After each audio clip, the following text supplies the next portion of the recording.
Hi friends, welcome back to my channel life and me চ্যানেলের আবারও একটা daily ব্লগে তোমাদের সবাইকে জানাই অনেক অনেক স্বাগত। সকালবেলা ঘুম থেকে উঠে চাল মেপে নিচ্ছি, ভাত বসাতে হবে। তোমাদের দাদা ভাইয়ের অফিস রয়েছে আর রয়েছে আমার একরাশ কাজ এবং তাড়াহুড়ো। তো চলো আজকে সকাল থেকে ব্লগটা শুরু করছি, তোমরা আমার সঙ্গে থাকো, দেখতে থাকো ভিডিওটা।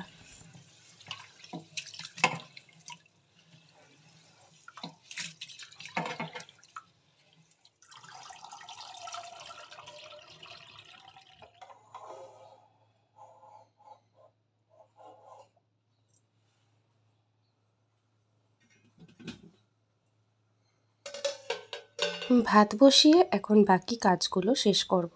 তো প্রথম কাজ হচ্ছে অ্যাকোরিয়ামের জলটাকে বদলানো। প্রচণ্ড নোংরা হয়ে গেছিলো জলটা, মানে 2-3 দিন আমি পরিষ্কার করতেই পারিনি, একেবারে সময় দিতে পারিনি। তো চলো এখন দাঁড়িয়ে পড়েছি মাম্মার অ্যাকোরিয়ামটা ঘষে মেজে পরিষ্কার করতে। ইনফ্যাক্ট কালকে রাত্রেবেলা মাম্মা রোজ ঘুম থেকে উঠে দেখে যে মাম্মার 4টে মাছই ঠিকঠাক আছে কিনা। 4টে মাছের আবার মাম্মা কিন্তু নামও দিয়েছে।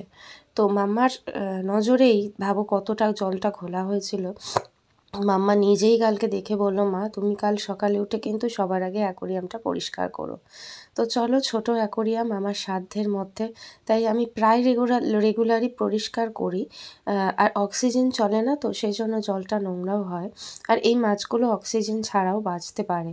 তো চলো আজকে সকালে একদম ভাত বসিয়ে দিয়েই আমার প্রথম কাজ, তাই অ্যাকোরিয়ামটাকে পরিষ্কার করে নেওয়া। তো চলো অ্যাকোরিয়ামটাকে পরিষ্কার করে দিই।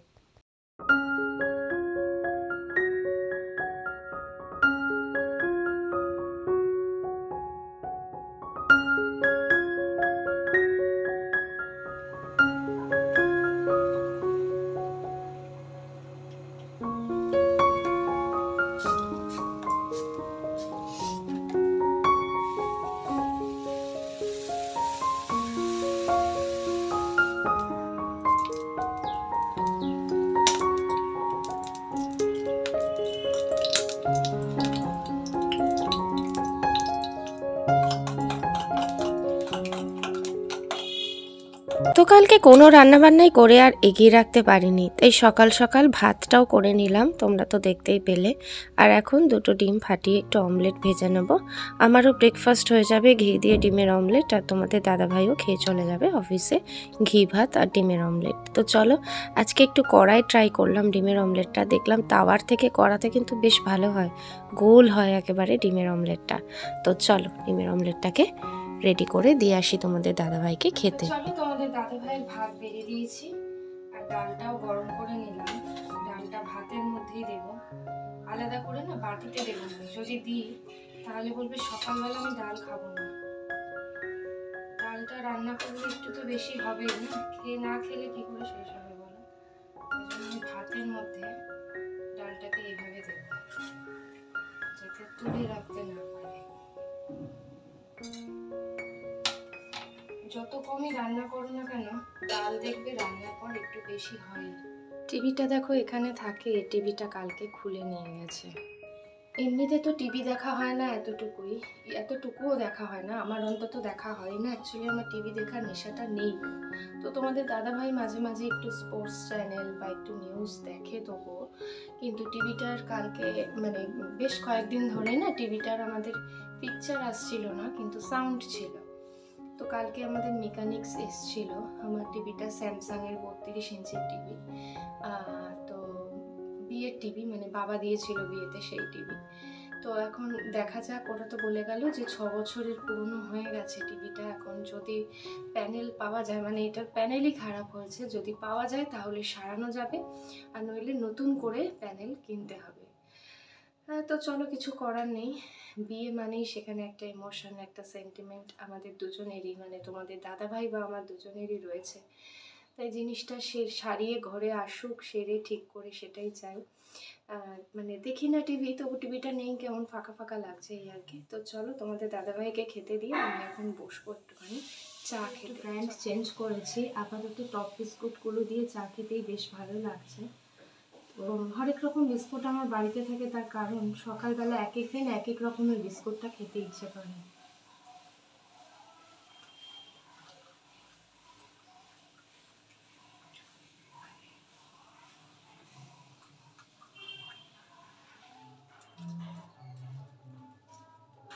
চলো আমি আমার নিত্যদিনের কাজকর্ম শুরু করে দিই। বসে পড়লাম শাক সবজি সব কিছু কাটতে। শাক করবো আজকে। শাক কাটতে একটু তো সময় লাগেই, তো সেই জন্য আর দেরি কিসের, কাজকর্ম শুরু করি। শাকটা আজকে না করলেও হতো, কিন্তু করে রাখছি। তার কারণ শাক বেশি দিন ফ্রিজে রাখা যায় না, রান্না করে রাখলে অসুবিধা নেই।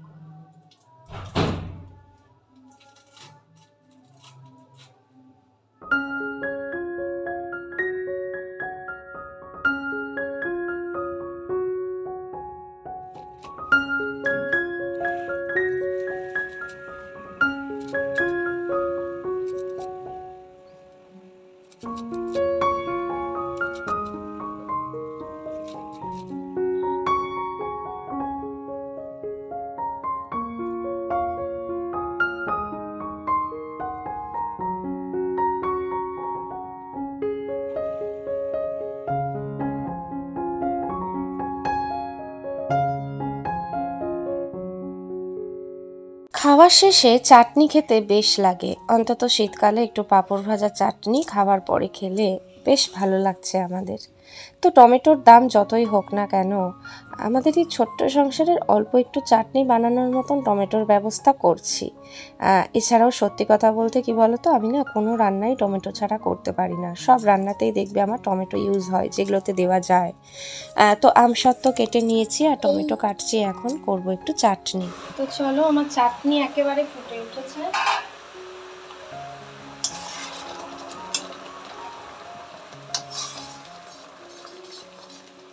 দেখো কত সুন্দর কালার চলে এসছে ওর থেকে। এখন আমি আমসত্ত্বগুলোকে ছড়িয়ে দেবো।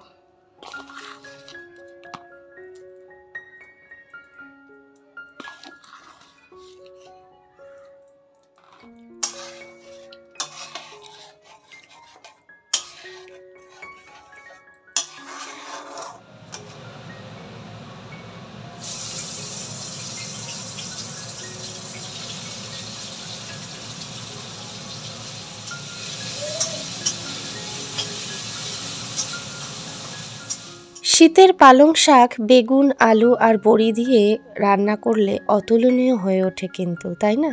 তো আজকে ভাবলাম একটু পালং শাকটা করব, তখন তো দেখলেই কেটে নিলাম। আর আলু বেগুনের সাথে শাকটাকে ভালো করে রান্না করে নিচ্ছি। তো চলো একেবারে রেডি করে তোমাদেরকে দেখাচ্ছি।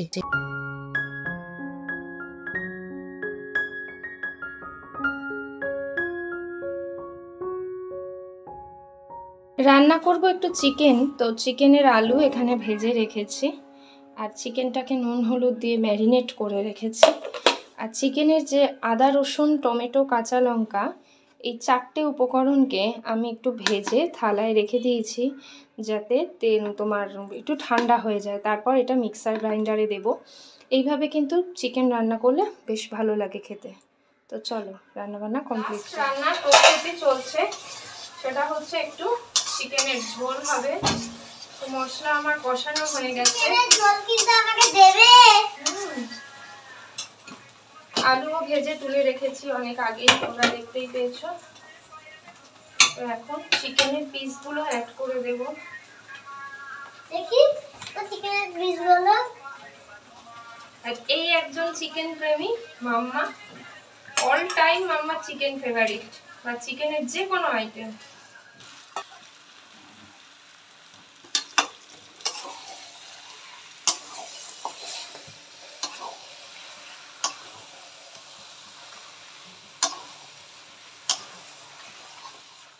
তো চলো, আমার কিন্তু চিকেন একেবারে রেডি হয়ে গেছে।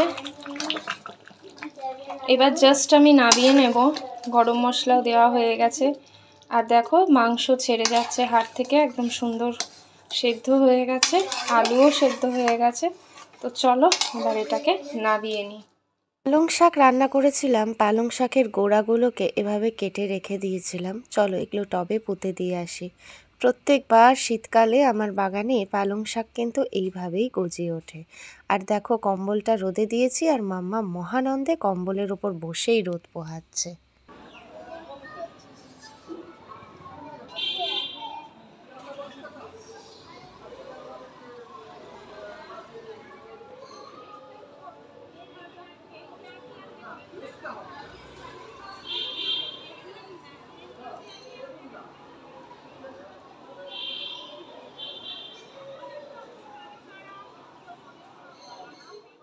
সবকটা পালং শাকের গোড়া দেখো পোতা হয়ে গেছে, আর পাশের উচ্ছে গাছটা এত ছোট গাছ তবু কিন্তু উচ্ছে ধরেছে। দেখো তোমাদেরকে দেখাচ্ছি, এই দেখো একটা উচ্ছে, ফুলগুলো মোটামুটি সবকটা কিন্তু মা ফুলই এসেছে। এই যে দেখো স্ত্রী ফুল আর কি যেটাকে বলে, এখানে একটা উচ্ছে ধরেছে। তো আরও অনেকগুলো এমনি খালি চোখে তো দেখতে পাই, আজকে ক্যামেরার সামনে যেটুকু পারলাম দেখালাম। দেখো এখানে 3টে গামছা ফুটতে দিয়েছি সার্ফের জলে গ্যাসে। তো এগুলো যেহেতু শীতকালে মাম্মা তেল টেল মাখে, গামছা তাড়াতাড়ি নোংরা হয়, তো দাদা ভাইয়ের আর মাম্মার গামছা দিয়েছি। জিজ্ঞাসা করছে গামছাগুলো রান্না হচ্ছে, আর এখানে মাম্মা দেখো ডিম খাচ্ছে। হ্যাঁ, মুখে অ্যালোভেরা মেখেছে মাম্মা, ডিম পুরো টোপলা করে মুখে জমিয়ে রেখেছে। রান্না বান্না অলমোস্ট কমপ্লিট, সবই হয়ে গেছে করা।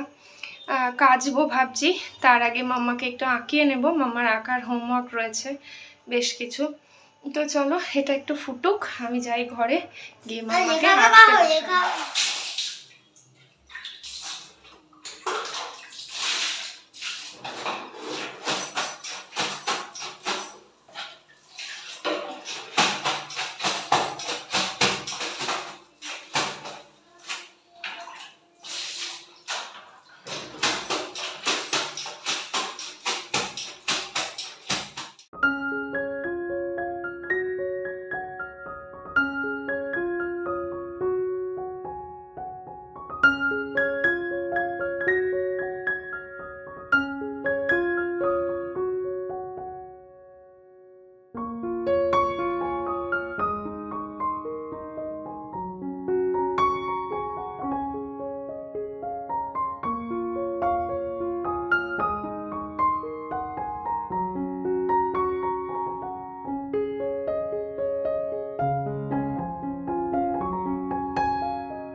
ঘরে ঢোকার পাশে যে পাঁচিলটা দেখেছিস, ওখানে কটা ইট দাঁড় করানো ছিল। ইট তুলতে গিয়ে দেখি একটা, মানে ইটটা ভাগ্যি সন্ধ্যের পরে তো ছেলেকে বললাম কি তাহলে কেন গেছিলি? হ্যাঁ, ছেলে ওই সাইকেল ঠিক করবে বলছে, ছেলে সাইকেল ঠিক করবে তার জন্য ইট, মা একটা ইট দাও তো। ইটগুলো ঘরেই ছিল জানো, ঘরে ইটগুলো পুজো হলো না, বের করেছি 3-4টে ইট, বেশি না। এই ওই ইট আনতে গেছে, আমি বলি মোবাইলের আলোটা নিয়ে আয়, কারণ এর আগে সাপ ঢুকেছে, পরে একটা মনের ভেতরে আতঙ্ক রয়ে গেছে না। অন্ধকারে কোনো জিনিসে হাত দেই না মোট কথা। দিয়ে ও মোবাইলের আলোটা জ্বালিয়েছে, আমি দেখিনি। আমি ইটটা যেখানে আনতে গেছি সেই জায়গাটাতেই সাপ, মানে পাঁচিল বেয়ে উঠছে। ইটটা তুললে ওর গায়ে টাচ হবে, ওর গায়ে টাচ হলে কি ওরা আমাকে ক্ষমা করবে? আমার ছেলে বলছে মা ধরো না ধরো না, ধরতে গেছি আমি, হাত বেরিয়ে গেছে অলরেডি ইটের কাছে। ধরো না ধরো না ধরো না। কি সাপ বুঝতে পেরেছো না? সেই সাপই, ও যেটা ঘুরে বেড়ায়। হ্যাঁ, ওটা মনে হয় বাস্তু সাপ। নইলে ভাবো এই সময়তে কিন্তু সাপ সাধারণত কি বলতো, সাপটা বেরিয়ে চলে গেল না। এরকম পাঁচিল আছে না, পাঁচিলের ওই যে বসার যে সেটটা না, দেখেছো? হ্যাঁ হ্যাঁ হ্যাঁ হ্যাঁ হ্যাঁ, ওই সেটের ওই পাশটায় ওই দেয়াল দিয়ে ঢুকে গেল, ভেতরে ঢুকে গেল পুরোটা, এত বড়, এই কেরা আঙুলের থেকে মতন, খুব যে মোটা, খুব যে। কেন বলে যে শীতকালে সাপ শীত ঘুমে যায়, তাই বলে তো। এই আমার ঘরে এর আগে যে সাপটা ঢুকলো সেটাও কিন্তু এই সিজনে অন্ধকার হয়ে যায় তাড়াতাড়ি শীতে, এবারও সেম কেস। পলিদির কাছে তোমরা একটা ভয়ঙ্কর অভিজ্ঞতা শুনলে, কালকে সাপের হাত থেকে, সাপের ছোবলের হাত থেকে কোনো প্রকারে পলিদি বেঁচেছে। তো সেই জন্য আজকে আমার মা মনসার কাছে পলিদি দুধ, কলা, নতুন গুড়, ধূপ, দীপ সব দিয়ে পুজো দিয়ে যাচ্ছে। তো চলো আমি এখন বসবো কিন্তু ঠাকুরকে পুজো করতে। দেখো মাকে পুজো করা আমার কমপ্লিট হয়ে গেছে দুধ কলা দিয়ে, আর বাকি ঠাকুরও সব পুজো করা হয়ে গেছে। আর আজকে ঠাকুরের ভোগ কিন্তু সবই পলিদির নিবেদন করা, নতুন গুড় আর কলা ঠাকুরকে নিবেদন করেছি। আর এখানেও রয়েছে দুধ কলা নতুন গুড়, আমিও দিয়েছি, পলিদিও দিয়েছে। পাথরের বাটি যেহেতু আমার একটা, তাই একসাথেই নিবেদিত হয়েছে ঠাকুরের সামনে। গুড ইভিনিং ফ্রেন্ডস, সন্ধেবেলাতে শ্বশুরমশাই এসেছেন বাড়িতে, তাই বাবাকে এক কাপ চা আর একটু চানাচুর দিচ্ছি। অনেক দিন বাদে বাবা আজকে এসেছে তোমাদের মানে মাম্মার সঙ্গে দেখা করতে। মাম্মা নতুন স্কুলে নতুন ক্লাসে যাবে, সেই জন্য মাম্মার পিসি এই ব্যাগটা কিনে মাম্মাকে পাঠিয়েছে। তো মাম্মার তো ভারী পছন্দ হয়েছে, তার প্রধান কারণ হচ্ছে প্রিন্সেস ব্যাগ। মাম্মাকে বাড়িতে রেখে আমি একটু বেরোলাম, রবিবার দিনকে ইতু পুজো রয়েছে, তার কিছু টুকিটাকি বাজারঘাট করতে হবে। তো তোমাদের দাদা ভাই আর ওর দাদুও এসেছে, তাই মাম্মা থেকে গেল বাড়িতে।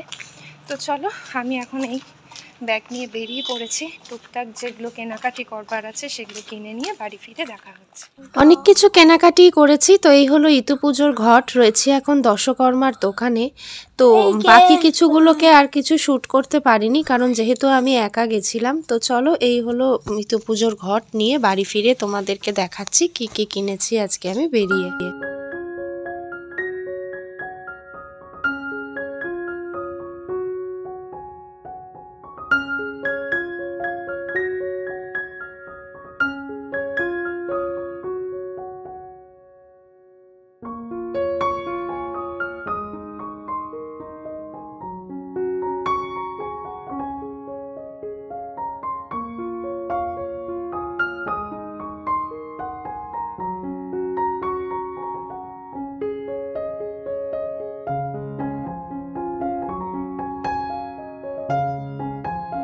চলো ব্লগটা শেষ করে দিচ্ছি, আশা করি ভালো লেগেছে তোমাদের। মাম্মাকে খাওয়াতে বসবো, বেজে গেছে 10টারও বেশি সময়। যদি ভালো লাগে লাইক শেয়ার কমেন্ট করে পাশে থেকো। আর যারা দেখছো আমার চ্যানেলে আজকে প্রথমবার ভিডিওটা, তারা প্লিজ সাবস্ক্রাইব করে পাশে থেকো। টাটা।